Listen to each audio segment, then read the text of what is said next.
श्रोते हो, मी माझ्या एका रचनेमध्ये लिहिलंय की मनात जेव्हा वादळ वारा सुटतो, विरहात कोणी मनातून तुटतो. मनात जेव्हा वादळ वारा सुटतो, विरहात कोणी मनातून तुटतो. घेतो वाटून तुमची दुःखे नि सुख देतो. घेतो वाटून तुमची दुःखे नि सुख देतो. किनाऱ्यावर या तिथे मी असतो. किनाऱ्यावर या तिथे मी असतो. मी आनंदी असावे असा आविर्भाव नसतो. मी आनंदी असावे असा आविर्भाव नसतो. याल तेव्हा मी हसराच कायम दिसतो. दाटलेले बोलून घ्या शब्द ओंजळीत झेलतो. दाटलेले बोलून घ्या शब्द ओंजळीत झेलतो. किनाऱ्यावर या तिथे मी असतो. किनाऱ्यावर या तिथे मी असतो. न राग ना द्वेष मी शांत ऐकून घेतो. ना राग ना द्वेष मी शांत ऐकून घेतो. शब्दांनी तुमच्या भावूक सुद्धा होतो. शब्दांनी तुमच्या भावूक सुद्धा होतो. तुमच्यासोबत अश्रूही ढसढसा ढाळतो.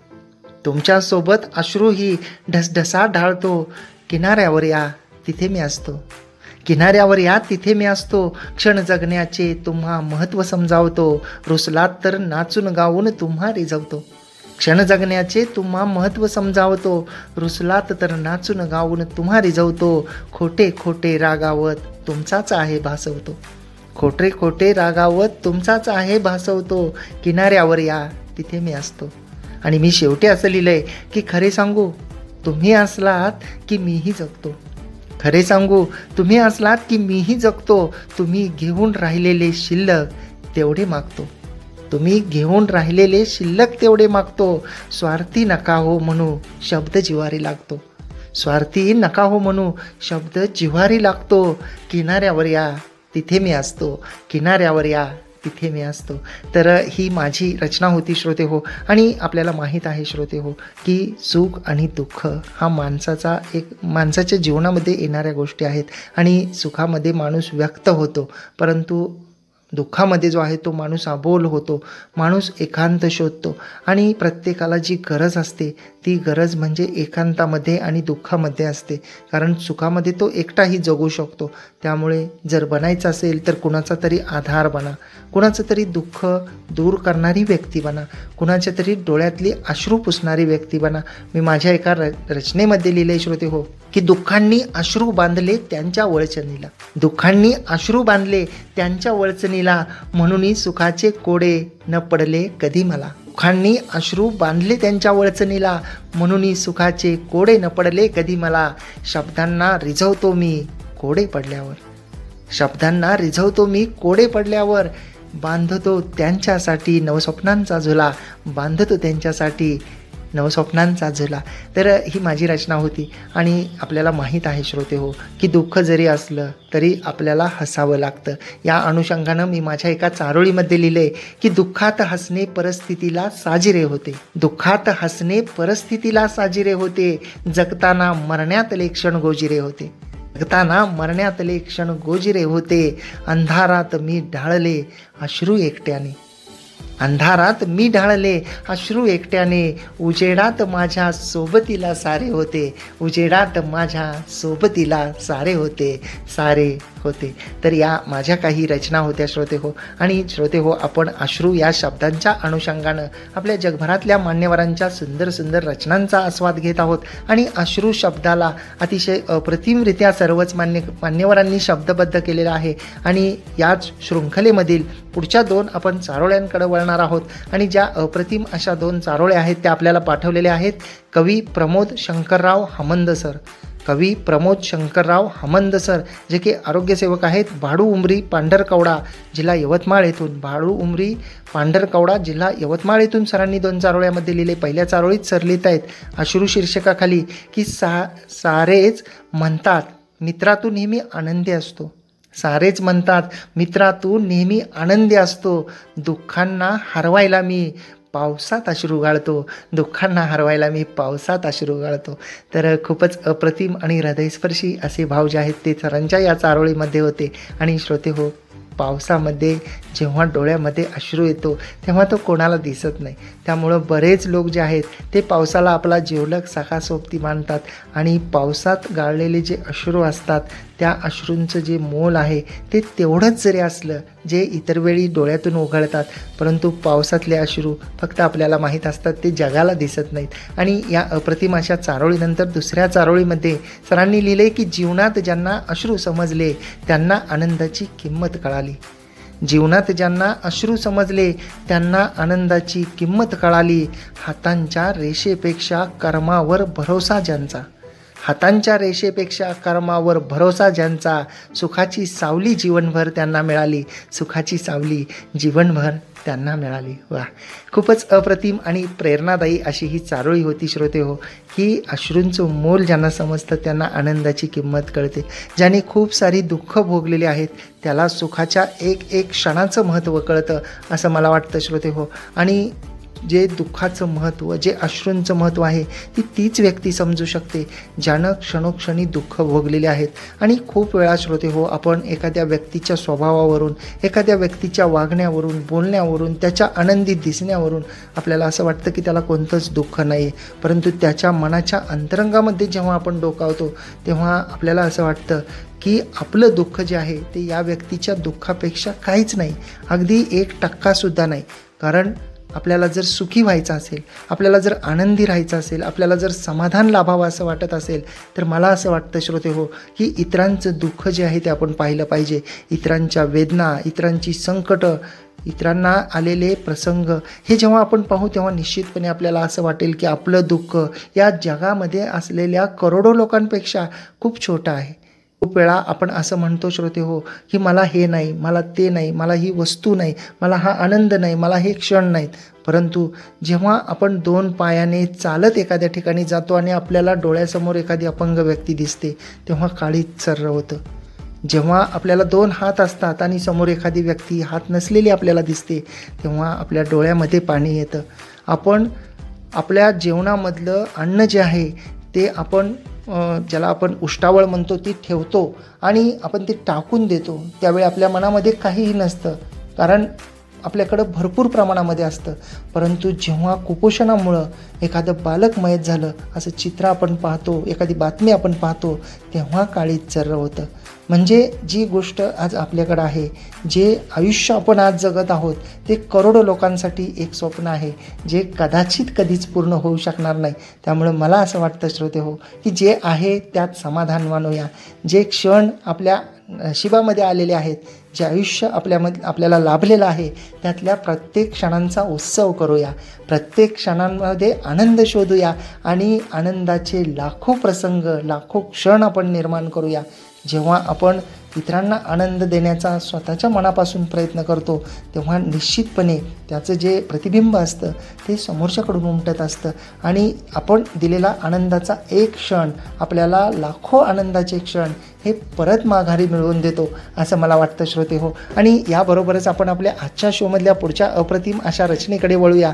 आणि अश्रू शीर्षकाखाली भारती सावंत मॅडम मुंबई येथून लिहित आहेत. भारती सावंत मॅडम मुंबई येथून त्यांनी लिहिलं आहे की करू लेकीचे कन्यादान. अश्रू शीर्षकाखाली त्यांनी लिहिले की करू लेकीचे कन्यादान, रमेल संसारी ती सत्वर. करू लेकीचे कन्यादान, रमेल संसारी ती सत्वर. गळतील चुकार ते अश्रू ती होऊ लागता उपवर. गळतील चुकार ते अश्रू ती होऊ लागता उपवर. आणि त्यांनी पुढं असं लिहिलंय की लेक जाईल पहा सासरी, फुटे सर्वात दुःखांचा कडा. लेक जाईल पहा सासरी, फुटे सर्वात दुःखांचा कड. आई बाबांची लाडी लेक, वाटते त्यांना आधारवड, वाटते त्यांना आधारवड. आणि खरं आहे की प्रत्येक लेक जे आहे ते आई वडिलांसाठी आधारवड असते. आणि जेव्हा ती सासरी जायला निघते तेव्हा दुःखांचा जो कड आहे तो फुटतो आणि ते अश्रू जे आहेत ते डोळ्यातून उघळतात. आणि खरं आहे श्रोते हो की जेव्हा एक आपल्या जवळची प्रिय व्यक्ती सासरी जायला निघते तेव्हा खरंच खूप गहिवरून येतं. तर त्याबद्दलचे अतिशय अप्रतिम असे भाव जे आहेत ते मॅडमनी मांडलेले होते. आणि पुढच्या एका रचनेमध्ये विजय शिर्के सर औरंगाबाद येथून लिहित आहेत. विजय शिर्के सर औरंगाबाद येथून अश्रू शीर्षकाखाली सरांनी लिहिलं आहे की सखे तुझ्या आठवणीत सर्वच ऋतू निघून गेले, हिवाळ्यातल्या थंडीने अश्रू माझे गोठून गेले. वा, सखे तुझ्या आठवणीत सर्वच ऋतू निघून गेले, हिवाळ्यातल्या थंडीने अश्रू माझे गोठून गेले. प्रत्येक ऋतू आठवण तुझी मला देऊन जातो, प्रत्येक ऋतू आठवण तुझी मला देऊन जातो. घेऊन अश्रू डोळ्यामध्ये घेऊन अश्रू डोळ्यामध्ये, सखे तुझी मी वाट पाहतो, सखे तुझी मी वाट पाहतो. तर खूपच अर्थ अशी साथ घालणारी, खूपच भावस्पर्शी आणि हृदयस्पर्शी अशी ही रचना होती श्रोते हो, की प्रत्येक ऋतू आठवण तुझी मला देऊन जातो, घेऊन अश्रू डोळ्यामध्ये, सखे तुझी मी वाट पाहतो. तर या अप्रतिम अशा रचनेनंतर आपण आपल्या आजच्या शोमधल्या पुढच्या एका अप्रतिम अशा रचनेकडे वळूया, आणि जी आपल्याला पाठवलेली आहे नितीन पवार सर उस्मानाबाद येथून. नितीन पवार सर उस्मानाबाद येथून अप्रतिम अशा आठवण शीर्षकाखाली त्यांनी लिहिले की तुझ्या आठवणींचा सुगंध माझ्या मनात साठलेला, तुझ्या प्रतीक्षेतच अजूनही माझा कंठ दाटलेला. वा, तुझ्या आठवणींचा सुगंध माझ्या मनात साठलेला, तुझ्या प्रतीक्षेतच अजूनही माझा कंठ दाटलेला. कोसळणारा पाऊस पाहून मलाही खूप आनंद होतो, कोसळणारा पाऊस पाहून मलाही खूप आनंद होतो. माझ्या अश्रूंना कवटाळून, माझ्या अश्रूंना कवटाळून प्रेमाने आपल्या कवेत घेतो, प्रेमाने आपल्या कवेत घेतो, कवेत घेतो. तर खूपच हृदयस्पर्शी अशी आठवण सरांनी अतिशय अप्रतिमरित्या शब्दबद्ध केलेली होती की तुझ्या प्रतीक्षेतच अजूनही माझा कंठ दाटलेला. तर खूपच भावस्पर्शी अशी ही रचना होती श्रोते हो. आणि पुढच्या एका अप्रतिम अशा रचनेमध्ये ओंकार जयंत भुवड सर, ओंकार जयंत भुवड सर मुक्काम पोस्ट वरवेली, तालुका गुहागर, जिल्हा रत्नागिरी येथून सर लिहित आहेत. ओंकार जयंत भुवड सर मुक्काम पोस्ट वरवेली, तालुका गुहागर, जिल्हा रत्नागिरी येथून सरांनी लिहिले की आपल्या दुःखात अश्रूच का आधी येतात, बाकी तर सगळे शब्दांनीच आधार देतात. वा, आपल्या दुःखात अश्रूच का आधी येतात, बाकी तर सगळे शब्दांनीच आधार देतात. आपलं अर्ध दुःख तर अश्रू कमी करतात, खरा आधार तर अश्रूच देऊन जातात. आपलं अर्ध दुःख तर अश्रू कमी करतात, खरा आधार तर अश्रूच देऊन जातात. नेहमी हसणारा चेहरा तुझा असाच हसत राहू दे, नेहमी हसणारा चेहरा तुझा असाच हसत राहू दे. पडणाऱ्या खळीला तुझ्या डोळे भरून पाहू दे. वा, पडणाऱ्या खळीला तुझ्या डोळे भरून पाहू दे. तुझ्यावरचं दुःख नेहमी माझ्यावरती येऊ दे, तुझ्यावरचं दुःख नेहमी माझ्यावरती येऊ दे. देवा तिच्या डोळ्यात कधी अश्रू नको येऊ दे, देवा तिच्या डोळ्यात कधी अश्रू नको येऊ दे. तर निस्सीम प्रेमाबद्दलचे, त्यागाचे, समर्पणाचे अतिशय अप्रतिम असे भाव जे आहेत ते सरांनी त्यांच्या या सुंदर अशा प्रेमच्या कवितेमध्ये जे आहे ते शब्दबद्ध केलेले होते. आणि सरांनी खूप सुंदररित्या शब्दामध्ये मांडलेलं होतं की आपल्या दुःखात अश्रूच का आधी येतात आणि बाकी सगळे तर शब्दांनी आधार देतात, आणि अश्रू आपलं अर्ध दुःखसुद्धा कमी करतात. एवढंच नाही तर त्यांनी तू कायम हसत राहा आणि तुझं दुःख मला लाभून तुझ्या डोळ्यामध्ये कधीही अश्रू येऊ नये अशी प्रार्थनासुद्धा जी आहे ती केलेली आहे श्रोते हो. आणि पुढच्या दोन सुंदर अशा चारोळ्यांकडे आपण वळूयात, आणि ज्या आपल्याला पाठवलेल्या आहेत संगीता महाजन मॅडम जळगाव येथून.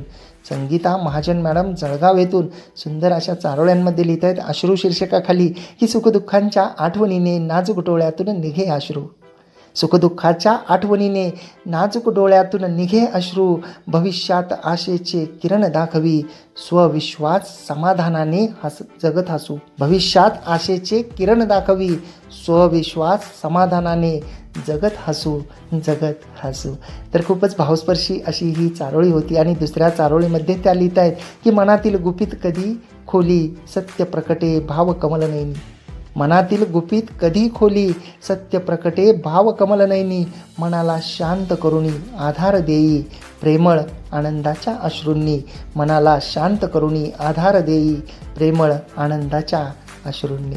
तर अश्रू हे मनाला आधार देणारे आहेत, आणि जेव्हा डोळ्यातून अश्रू निघतात मन मोकळं होतं, तेव्हा भविष्यामध्ये आशेचा किरणसुद्धा अश्रू हा दाखवतो आणि स्वतःवरचा विश्वास वाढवतो, समाधान देतो. असे अतिशय अप्रतिम आणि सुंदर असे भाव मॅडमनी या दोनही चारोळ्यांमध्ये मांडलेले होते. आणि पुढच्या एका सुंदर रचनेकडे आपण वळूया, आणि जी आपल्याला पाठवलेली आहे दैवशाला पुरी मॅडम मुंबई येथून.